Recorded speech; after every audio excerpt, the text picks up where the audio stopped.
حضرت عمر فاروق اعظم رضی اللہ تعالیٰ عنہ عظیم صحابی رسول ہیں. دنیا میں آپ کا نام عمر ہے، آسمانوں میں آپ کا نام فاروق ہے. اور آسمانی کتاب تورات شریف میں آپ کا نام ہے منطق الحق، حق بات کہنے والا. انجیل میں آپ کا نام ہے کافی، اور جنت میں آپ کا نام ہے سراج. سیدنا فاروق اعظم مکہ مکرمہ میں پیدا ہوئے، اور ایک روایت کے مطابق آپ 39 مردوں کے بعد مسلمان ہوئے، اس لیے آپ کو متمم الاربعین کہتے ہیں، 40 کا عدد پورا کرنے والے. اور آپ کو مراد رسول بھی کہتے ہیں. آپ کا عدل و انصاف بڑا مشہور ہے. آپ 63 سال دنیا میں تشریف رہے، اور 10 سال تقریباً اور 6 ماہ آپ خلافت کے فرائض سر انجام دیتے رہے. آپ کا دور خلافت مسلمانوں کے عروج کا سنہرا دور تھا. آپ کا حکومت کا انداز، آپ کا عدل و انصاف، آپ کا مبارک اخلاق، کردار، خوف خدا، تقوی، پرہیزگاری، عاجزی، انکساری، زہد، رحم دلی وغیرہ، یہ قیامت تک مسلمانوں کے لیے بہترین نمونہ حیات ہے. حضرت عبداللہ بن مسعود فرماتے ہیں جب بھی نیک لوگوں کا تذکرہ ہو تو سیدنا فاروق اعظم کا ذکر کرنے میں جلدی کیا کرو. بے شک سیدنا فاروق اعظم کا خلیفہ بننا کامیابیوں کا ذریعہ تھا، فتوحات کا ذریعہ تھا. اللہ کی قسم اگر مجھے معلوم ہو جائے کہ کوئی کتا حضرت فاروق اعظم سے محبت کرتا ہے تو میں ضرور اس کتے سے بھی محبت کروں گا. فاروق اعظم رضی اللہ عنہ کی بڑی شان ہے، اور قرآن پاک میں آپ کی شان بیان ہوئی. سیدنا فاروق اعظم کو قرآن پاک میں فرمایا گیا کہ یہ صاحب ایمان اور ایسے باکمال مومن ہیں کہ آپ کا رب بھی آپ کے ایمان کے تذکرے فرماتا ہے. حضرت ابو ہریرہ رضی اللہ عنہ فرماتے ہیں ایک دن اللہ کے آخر نبی صلی اللہ علیہ وسلم نے ہمیں نماز فجر پڑھائی. سلام پھیرنے کے بعد ہماری طرف رخ پھیرا اور فرمایا کہ ایک شخص اپنی گائے لیے جا رہا تھا. پھر اس پر سوار ہو گیا، گائے کو مارنے لگا. اس پر گائے نے اس شخص سے کہا اِنَّا لَمْ نَخْلُقْ لِهَذَا، یعنی ہم اس کام کے لیے نہیں بنائی گئی، سواری کے لیے ہم نہیں بنائی گئی. اِنَّمَا خُلِقْنَا لِلْحَرْثِ، ہمیں تو اللہ نے کھیتی باڑی کے لیے پیدا کیا. اب گائے بے زبان جانور عربی زبان میں کلام کرے تعجب کی بات ہے. صحابہ کرام نے تعجب سے کہا سبحان اللہ، کیا گائے بولتی بھی ہے؟ میرے آقا نے صحابہ کو اس تعجب کے جواب میں فرمایا فَإِنِّي أُؤْمِنُ بِهَذَا أَنَا وَأَبُو بَكْرٍ وَعُمَرَ، یعنی گائے بولتی نہیں مگر اللہ چاہے تو گائے کو بھی بولنے کی طاقت عطا فرما سکتا ہے، اور اس بات پر میں بھی ایمان لایا، ابو بکر بھی ایمان لایا، عمر فاروق نے بھی اس کی تصدیق کی. پھر پیارے آقا نے ایک اور واقعہ بیان فرمایا کہ ایک چرواہا اپنی بکریوں کی رکھوالی کر رہا تھا. اچانک ایک بھیڑیے نے بکریوں پر حملہ کیا، ایک بکری کو پکڑ کر لے گیا. چرواہا اس بھیڑیے کے پیچھے بھاگا اور بالآخر اس سے بکری کو چھڑا لیا. جب اس نے بھیڑیے سے بکری چھینی تو بھیڑیا چرواہے کی طرف متوجہ ہوا، بولا اے چرواہے ذرا بتاؤ جب درندوں کا دن آئے گا اس دن ان بکریوں کی حفاظت کون کرے گا؟ اس پر بھی صحابہ کرام تعجب سے بولے کیا بھیڑیا بھی بولتا ہے؟ پیارے نبی صلی اللہ علیہ وسلم نے پھر وہی جواب دیا. تو اس بات پر میں بھی ایمان لایا، ابو بکر بھی ایمان لایا، عمر فاروق نے بھی اس کی تصدیق کی. تو یہ ہے شان ایمان صدیق اور شان ایمان فاروقی. صحابہ نے سوال کیا تھا، رسول اکرم صلی اللہ علیہ وسلم کے فرمان کو سمجھنا چاہا تھا. پیارے نبی نے اس کا جواب کیا دیا؟ آپ نے صدیق و فاروق کے ایمان کو بطور گواہ بیان کر دیا کہ جب میں رسول خدا ہو کر اس پر ایمان رکھتا ہوں، ابو بکر صدیق ہو کر ایمان رکھتے ہیں، عمر فاروق ہو کر ایمان رکھتے ہیں، تو یقیناً بات ایسی ہی ہے جیسی میں نے کہی ہے. علامہ ابن حجر فرماتے ہیں پیارے آقا صلی اللہ علیہ وسلم کے تعجب کے جواب میں صدیق اکبر اور فاروق اعظم کے ایمان کو بطور شہادت ذکر کیا. یہ اس وجہ سے کہ صدیق و فاروق رضی اللہ عنہ کا ایمان بہت کامل ہے اور یقیناً نہایت پختہ ہے. صحابی رسول ابو سعید خدری رضی اللہ عنہ سے روایت ہے، اللہ کے آخری نبی صلی اللہ علیہ وسلم نے فرمایا میں نے خواب دیکھا، مجھ پر لوگ پیش کیے گئے، انہوں نے قمیص پہن رکھی تھی، کسی کی قمیص سینے تک تھی، کسی کی اس سے بھی کم تھی.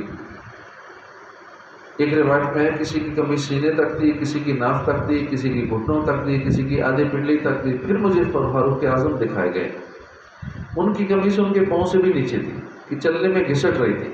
صحابہ نے پوچھا یا رسول اللہ آپ نے اس کی تعبیر کیا کی؟ فرمایا دین، یعنی وہ لوگ جن کی قمیص سینے تک تھی وہ کمزور ایمان والے تھے، جن کی قمیص ناف تک تھی وہ کچھ مضبوط ایمان والے تھے، جن کی قمیص گھٹنوں تک تھی وہ مزید ایمان والے، جن کی آدھی پنڈلی تک تھی ان کا ایمان پہلوں سے زیادہ مضبوط، اور ان دکھائے جانے والے لوگوں میں سب سے مضبوط اور کامل اور اکمل ایمان والے حضرت عمر فاروق تھے، کیونکہ قمیص قدموں کے نیچے تک گھسٹ رہی تھی۔ سبحان اللہ۔ اس پاک اور نبوی تعبیر سے معلوم ہوا کہ حضرت عمر فاروق رضی اللہ عنہ نہایت کامل ایمان والے ہیں۔ اس حدیث پاک سے معلوم ہوا کہ حضرت فاروق اعظم دین میں نہایت پختہ اور بہت مضبوط ایمان والے ہیں۔ ایک حدیث میں ہے حضور نے فرمایا کہ اشد ہم فی دین اللہ عمر، یعنی دینی معاملے میں سب صحابہ سے بڑھ کر سختی کرنے والے عمر ہیں۔ ایک روایت میں ہے اشد امتی فی امر اللہ عمر، اللہ کے احکام کے معاملے میں میرا سب سے پختہ امتی عمر فاروق ہے۔ تو حضرت فاروق اعظم دینی احکام پر بہت سختی سے عمل کرنے والے تھے۔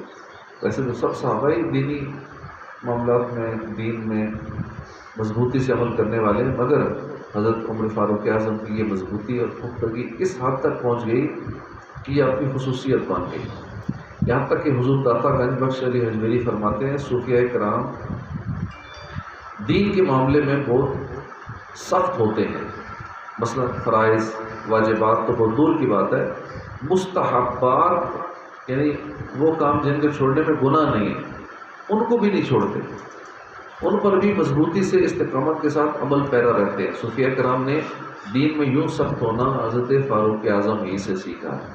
اللہ پاک ہمیں بھی ایسی توفیق نصیب فرمائے، چاہیے کہ ہم بھی دین پر مضبوطی کے ساتھ عمل پیرا رہیں۔ افسوس کی بات ہے ہمارے لوگ اپنے مزاج پر بڑے پکے ہوتے ہیں، دین پر پکے نہیں ہوتے۔ ذرا مزاج کے خلاف بات ہو جائے غصے سے لال پیلے ہو جاتے ہیں، چیختے چلاتے بھی ہوں گے، خلاف مزاج بات پر دیکھ کر محفل چھوڑ کر بھی چلے جاتے ہیں۔ شادی بیاہ وغیرہ میں رشتہ داروں کی طرف سے کوئی ایسی بات ہو جائے تو رشتہ داریاں بھی توڑ دیتے ہیں، لڑائی جھگڑے بھی کر دیتے ہیں، اچھے بھلے خوشیوں بھرے ماحول کو سوگوار بھی کر دیتے ہیں۔ کتنی بری بات ہے، مگر زیادہ افسوس کی بات یہ ہے کہ انہیں لوگوں کے سامنے دین کی خلاف ورزی ہو رہی ہوتی ہے، انہیں کچھ بھی برا نہیں لگتا۔ بعض دفعہ خود بھی نمازیں نہیں پڑھتے پھر بھی دکھ نہیں ہوتا، گھر والے نماز نہیں پڑھتے ان کو کچھ نہیں کہتے، شادی بیاہ وغیرہ میں گانے بازے چلتے ہیں، گناہوں بھرے کام ہوتے ہیں، کوئی شکایت نہیں۔ بس یہ انداز بنتے جا رہے ہیں کہ لوگ اپنے مزاج کو دیکھتے ہیں، دین کی فکر نہیں۔ غرض یہ کیا یہ انداز ایسے بن چکے ہیں۔ سیدنا فاروق اعظم کا صدقہ اللہ پاک ہمیں دین پر مضبوطی نصیب فرمائے کہ خود کسی بات پہ غصہ آ جائے، ہمارے مزاج کے خلاف کچھ ہو جائے تو پھر ہم خوب غصہ دکھاتے ہیں، لیکن اگر کوئی دینی معاملے میں کوتاہیاں ہو رہی ہوں تو اس پر ہمیں غصہ نہیں آتا۔ رب کریم نے حکم دیا تو فاروق اعظم نے ہاتھوں ہاتھ اس وصف کو اپنا لیا، یعنی آیت کریمہ میں سیدنا فاروق اعظم کو حکم دیا گیا کہ آپ معاف کرنے کی عادت اپنا لیں۔ جیسے یہ حکم ہوا کہ آپ معاف کرنے کی عادت اپنا لیں تو انہوں نے اپنا یہ وصف بنا لیا معاف کرنا۔ اب یہ حکم کب دیا گیا؟ اس تعلق سے حضرت عبداللہ بن عباس فرماتے ہیں کہ ہجرت مدینہ سے پہلے کی بات ہے، ایک مرتبہ ایک غیر مسلم نے سیدنا فاروق اعظم کو گالی دی۔ آپ ماشاءاللہ بڑے بہادر تھے، آپ کا ایک روب تھا، آپ نے چاہا کہ اس غیر مسلم کو پکڑ لیں، ادھر آپ نے یہ ارادہ فرمایا، ادھر یہ آیت نازل ہو گئی۔ اللہ نے آپ کو دیا کہ اس غیر مسلم کو معاف کر دیں، اللہ پاک خود اسے سزا دے گا۔ چنانچہ حضرت فاروق اعظم نے حکم مانا اور اس غیر مسلم کو معاف فرما دیا۔ آپ کو معاف کرنے کا حکم دیا گیا، فوراً آپ نے اس وصف کو اپنا لیا، اور پھر ایسا نہیں کہ صرف اسی موقع پہ آپ نے معاف کیا، بلکہ آپ نے اپنی عادت بنا لی، لوگوں کو معاف کرنا مسلسل آپ نے عادت بنا لی۔ حضرت فاروق اعظم کا دور خلافت آئے اور ایک شخص نے کوئی جرم کیا، حضرت فاروق اعظم کی خدمت میں پیش کیا گیا، آپ نے اسے سزا سنائی تو اس نے یہ آیت کریمہ پڑھی، خذ العفو وأمر بالعرف وأعرض عن الجاہلین، اے حبیب معاف کرنا اختیار کرو اور بھلائی کا حکم دو اور جاہلوں سے منہ پھیر لو۔ یہ آیت کریمہ سن کر فاروق اعظم اس میں غور کرنے لگے اور پھر اس شخص کو معاف فرما دیا۔ حضرت عبداللہ بن عباس سے مروی ہے، حر بن قیس نے امیر المومنین فاروق اعظم کے پاس آنے کی اجازت طلب کی، آپ نے اجازت دے دی۔ وہ اندر آیا، کہنے لگا اے خطاب کے بیٹے، خدا کی قسم تم نہ ہمیں صلہ دیتے ہو نہ ہمارے درمیان انصاف کے ساتھ فیصلہ کرتے ہو۔ یہ سن کر آپ کو جلال آ گیا اور قریب تھا کہ ہم اسے پکڑ لیتے۔ حر بن قیس کہنے لگا اے امیر المومنین، اللہ نے اپنے نبی سے فرمایا خذ العفو وأمر بالعرف وأعرض عن الجاہلین۔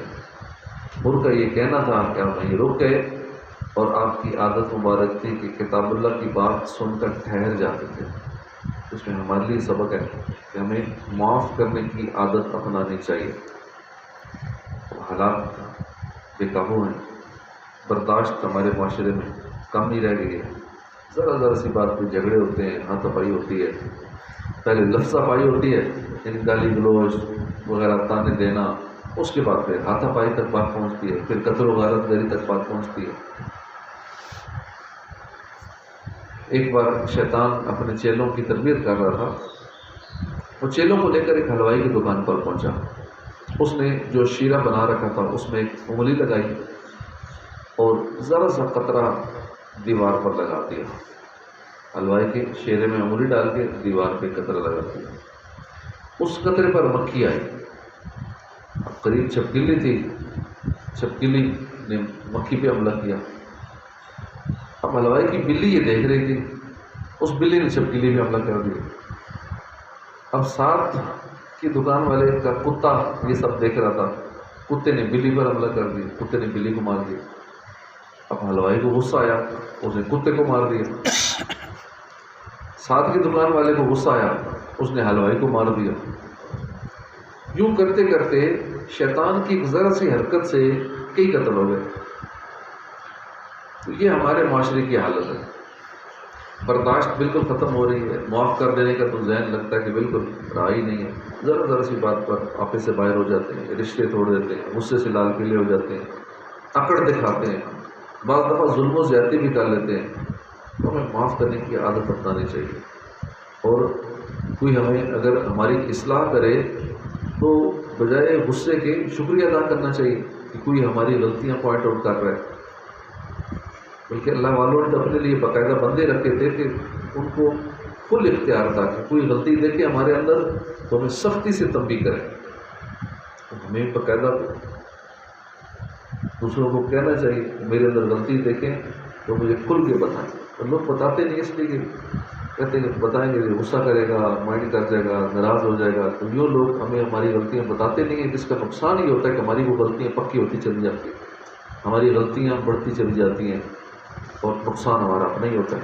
تو اس لیے ہم دوسروں کو موقع دیا کریں کہ وہ ہماری اصلاح کریں، ہماری غلطیاں بتائیں، تم یہاں سے غلط ہو، یہ کام غلط کر رہے ہو، یہ تمہارے لیے ٹھیک نہیں ہے، اس سے تمہاری آخرت خراب ہو رہی ہے، کہ تم اپنی آخرت کا نقصان کر رہے ہو، یہاں سے اپنی دنیا کا نقصان کر رہے ہو۔ اگر ہمیں کچھ سمجھاتا ہے تو بجائے غصہ کرنے کے ہمیں اس سمجھانے والے کا شکریہ ادا کرنا چاہیے کہ تم نے مجھے سمجھایا اور میری اصلاح کی۔